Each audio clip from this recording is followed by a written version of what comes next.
When you're trying to understand independent and dependent variables, it's important to remember that the independent variable is what the experimenter can control, and the dependent variable is what the experimenter is trying to discover. In the case with the balloon and the flask, which we did in class, the independent variable, or the thing the experimenter can control, is the heat.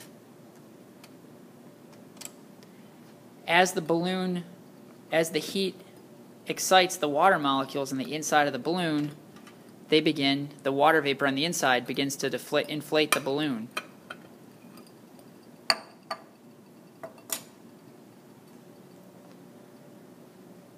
But if we cool those molecules, we begin to see what can happen.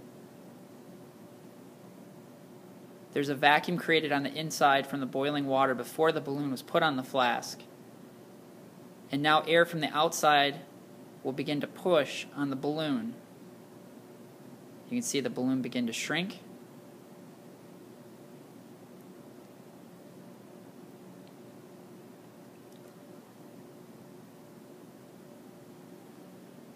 The change to the balloon here is the dependent variable. I am not doing anything as the experimenter to the balloon, but by changing the heat, I can modify what happens to the balloon. I manipulate the heat, and the balloon responds to it, making the reaction of the balloon the dependent variable.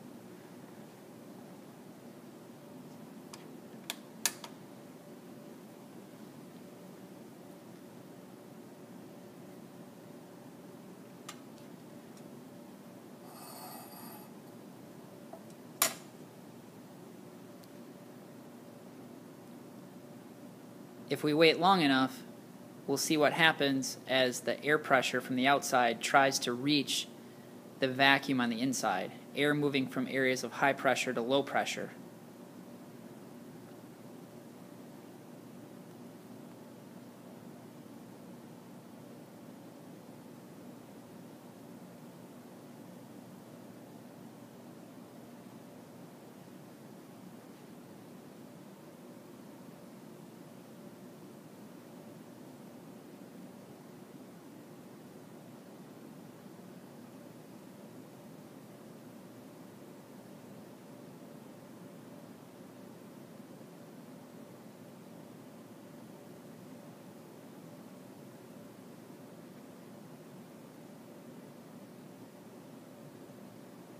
Even though we can't see the gas and the air particles, you can see them push on the top of the balloon.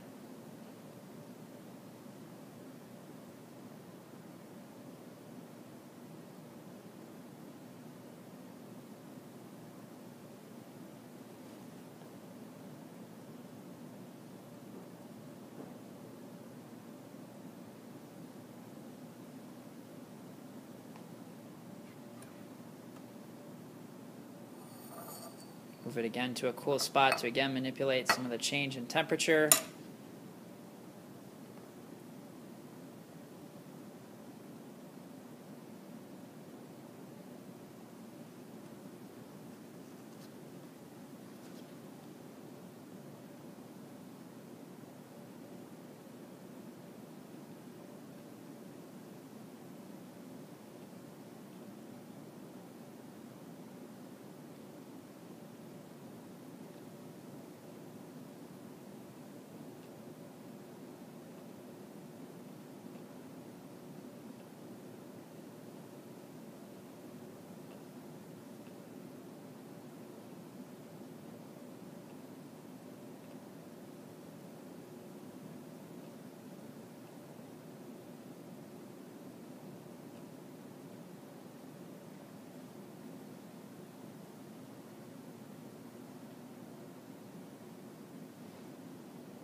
With a little help, due to a sticky balloon, we can actually reverse inflate the balloon on the inside of the flask as the air begins to move to the inside.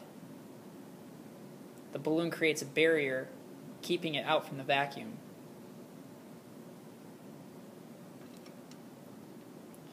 So a process could be reversed simply by adding heat and exciting the water molecules again.